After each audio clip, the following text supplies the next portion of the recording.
popping up in the Pacific Northwest on a family vacation. It's a station wagon, one of those wooden-sided station wagons, and they're driving through the woods. And this is the Henderson clan on a family camping trip. There's George Henderson, who's played by John Lithgow. He's the dad. There's the mom, whose character name I don't remember. She's a blonde lady. And then there's the two kids. There's the whenever it's like an 80s movie, there's always two kids. There's always a nerdy little boy and like a like older, like hot slutty sister. And they're always named Ernie and Sarah. And I believe that's what they're called in this movie too, because it was made in the 80s. So I mean, you don't want to fuck with that whole thing. It worked for fucking, I don't know, some other movie, Weekend at Bernie's, I guess. I don't know, whatever. My point is this: they are on vacation and they are in the, in the woods, and George is telling Ernie, he's like, "Look, motherfucker, handle a gun with respect, And while he's in the middle of telling his son how to handle a gun in the car, because this is the time and place to have a talk about this, he accidentally hits an animal, a big animal. So he's like, "Oh shit!" And they pull over. Everyone's like, "What was that?" And he's like, "Hey, that gun I was telling you not to play with, Ernie? Give me that motherfucking gun." So, so they go outside, and they're like poking at it with the gun, like trying to see what it is.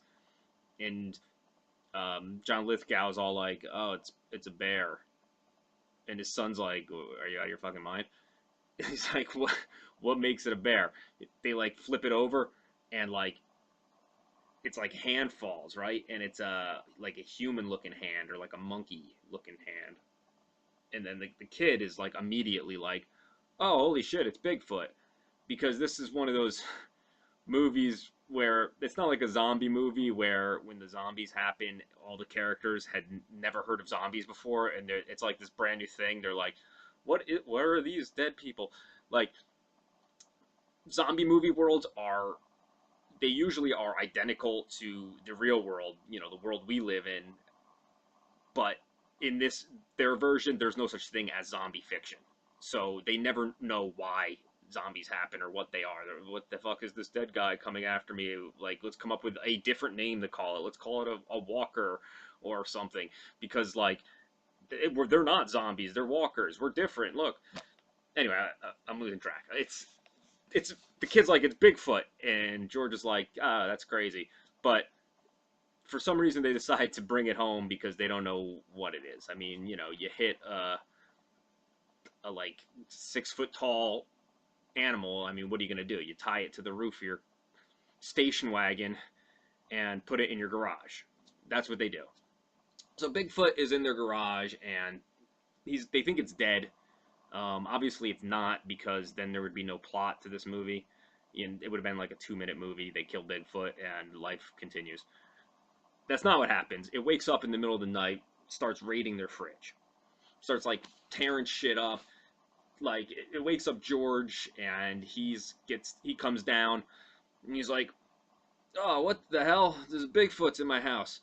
And then the whole family wakes up, and he's like, "Don't go near the Bigfoot," because he's Bigfoot. And the fridge is like on its side, and all the food is out all over the place. It's disgusting.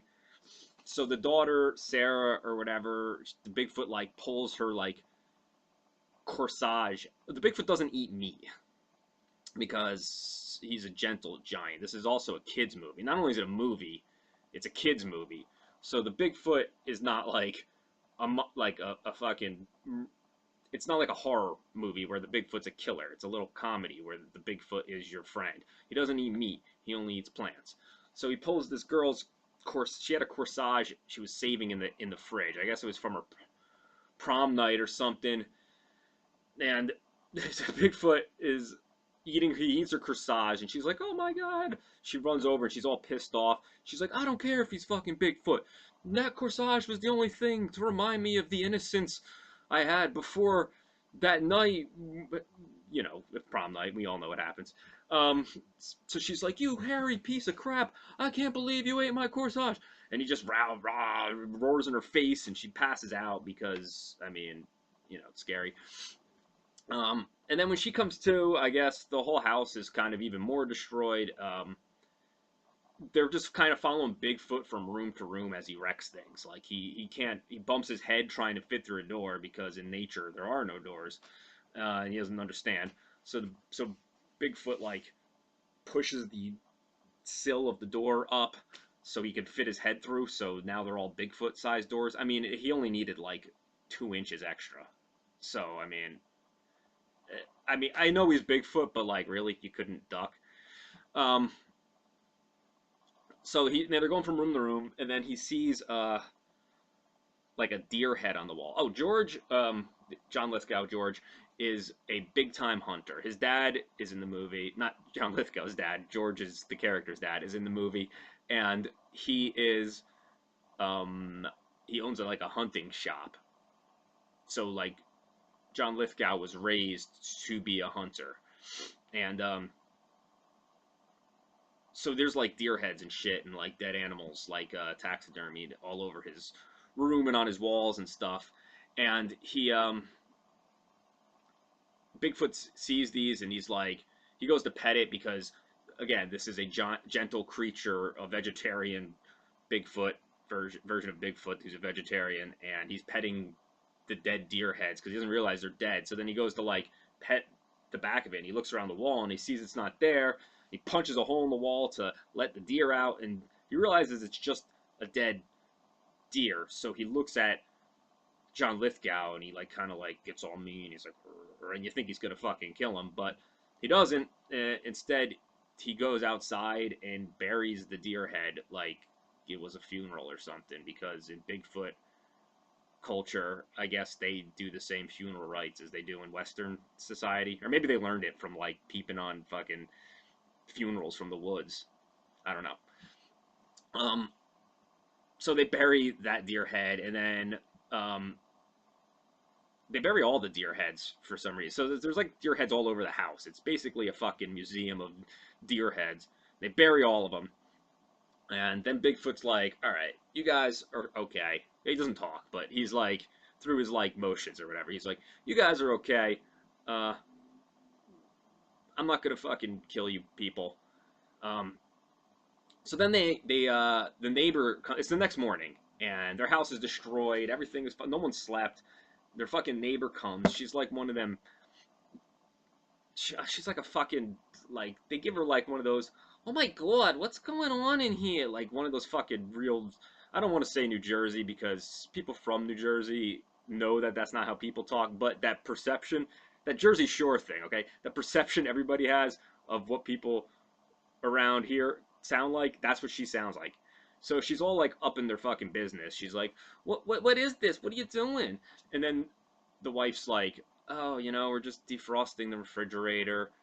It's like a new thing that they're doing in like California. I don't know. And then they have to hide Bigfoot in the basement, and little Ernie or whatever his name is goes down to hang out with the Bigfoot to like keep him quiet, but like it's this like little comedic scene where like he's like punching holes through the floor and shit while like, and they have to keep coming up with excuses to tell the neighbor. They're like, oh, that's just our fucking boiler or something. And then so she's gone.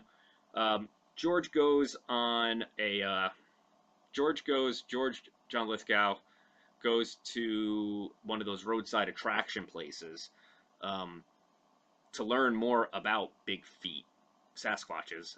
And at some point they name him Harry. Like that's why it's called Harry and the Hendersons. So maybe I'll stop calling him Bigfoot and call him Harry. Uh, I don't know what I'm gonna do. We'll see. So he goes to this roadside hat place. Donamachi or whatever that actor his name is there, and he's like, John Lithgow's like, I need all the information on Sasquatches you got. You know, the library sucked. They only had shitty books. He's like, I need books that tell me about like the real deal. And then Donamachi's like, look, motherfucker, this is just like a tourist trap. There ain't no such thing as Bigfoot.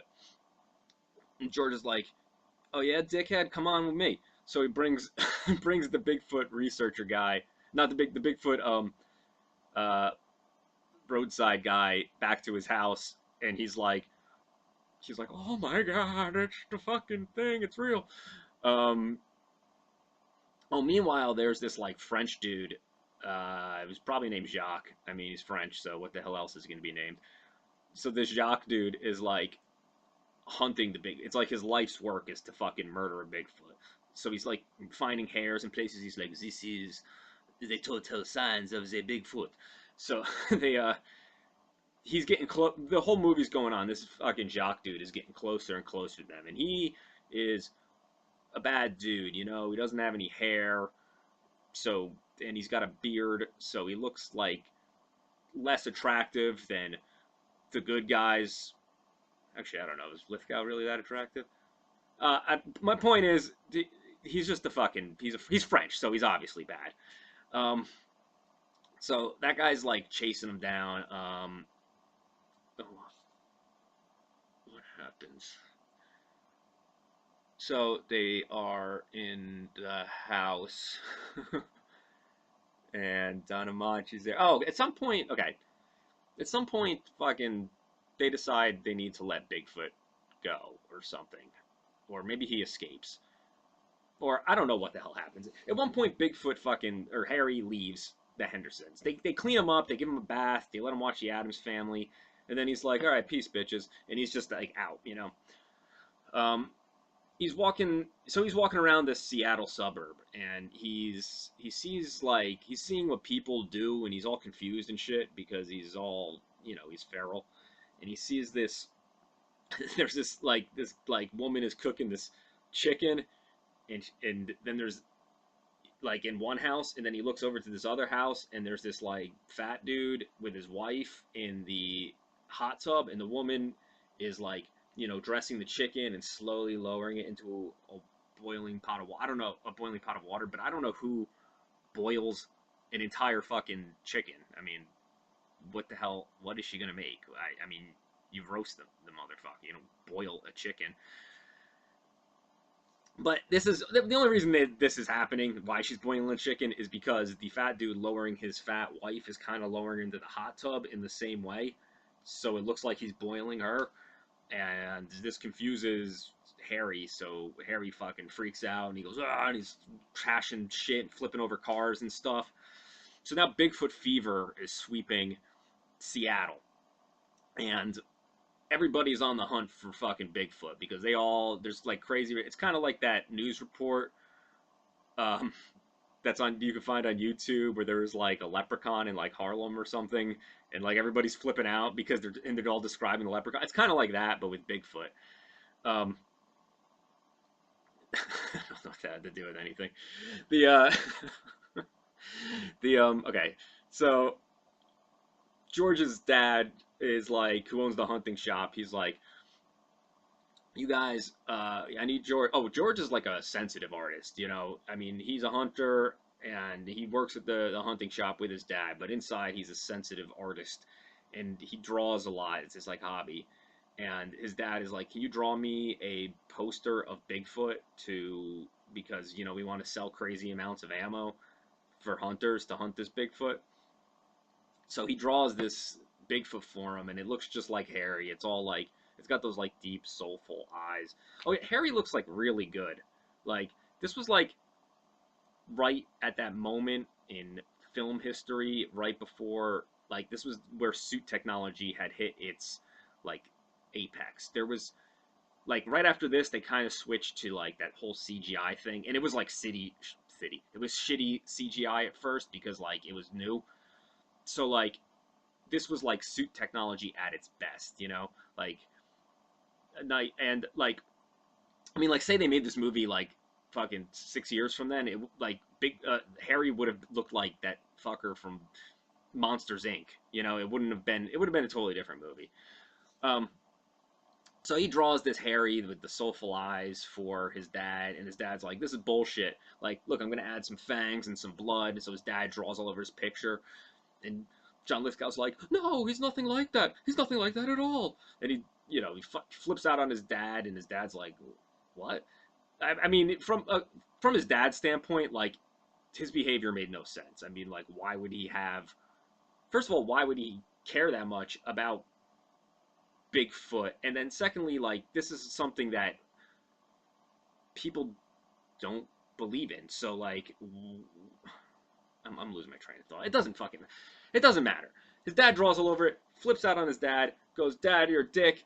I quit this stupid job. I'm going to draw pictures and hang out with big feet from here on out for the rest of my life. But that's not going to happen because this Jacques dude, along with everybody else in Seattle now, just basically wants to kill fucking Harry. So John Lithgow's like, rallies his family, rallies Don Amachi, and he's like, look, we need to save Harry before fucking Jacques comes and shoots him, and I don't know what you do after you kill Bigfoot. Fame and fortune? I don't know. So so they're gonna need to stop Jacques. So they're driving around, and it's like night, and they're yelling his name out. I guess in the 2 days since he showed up, he learned his name. So they're like, Harry, and then they don't find him, of course. Oh wait, no, they do find him. And they put him in this red van that I think belongs to Don Amachi, but fucking Jacques is like right on their tail now. And they're like, if only we can get to the mountains where Jacques is, he'll never be able to find him again. So they get to the mountains. Jacques is following them though. Oh, and they get in traffic on like some highway, and for some reason Harry knows what ambulances are, and he makes an ambulance sound, and that causes people to move. Never mind that there's not an actual ambulance behind these people. It's just a red van, and a Bigfoot is hanging its head out of this Bigfoot that everybody's hunting is hanging its head out of the red van and making an annoying ambulance sound. People are getting out of its way like it's actually an ambulance. I mean, I personally might get out of the way because I'd be like, what the fuck is that thing in that van? Like, oh my, is that a fucking Bigfoot? Like, let's get the hell out of here before it kills us. But so they make it away, and Jacques is still like at the back of the traffic, and he's like, God damn it. That was my best French. And then so they make it to the woods, and they're like, get out of here, Harry, go. And Harry runs away into the snow. But they're like, look, fucking Jacques is this master hunter, and he's easily going to find him because there's these giant feet tracks all over the place. And then, so they're like, oh, what do we do? And Don Amachi's like, well, I have like 800 fake Bigfoot feet at my tourist trap roadside attraction stand. He's like, let's just put those on, and we'll all act like Bigfoot, and we'll all run around the woods creating track marks everywhere. And hopefully that'll throw Jacques off its trail. So they do that, and then I guess it does throw Jacques off the trail, but then he gets back on the trail to the point where we end up. Everybody's in a big scene together. They're at the fucking onset of the woods. Jacques is ready to shoot it. John Lithgow's there. Don Amachi, the family, even the fucking dog showed up. Like, everybody's there, and through the power of love, they convince Jacques not to shoot him. They're like, look, he's fucking almost human. He deserves not to get murdered by you. He's not an animal. And then Jacques is like, I am so sorry for doing these things to you and your people. And so they decide to let Bigfoot go. And as Harry is walking into the woods, you see other Bigfoots, female Bigfoots, and little kid Bigfoots, Littlefoots, coming out of trees, and they were totally blended into the scenery, and you couldn't see them. But it turns out there's an entire, they let them go. There's an entire race of, mythical ape men living in the Pacific Northwest woods, and we didn't even know it until this moment. This is amazing, and we can all live together. The humans and the French and the apes all live together in harmony, and it was a beautiful, beautiful ending, and we all learned quite a bit about ourselves along the way.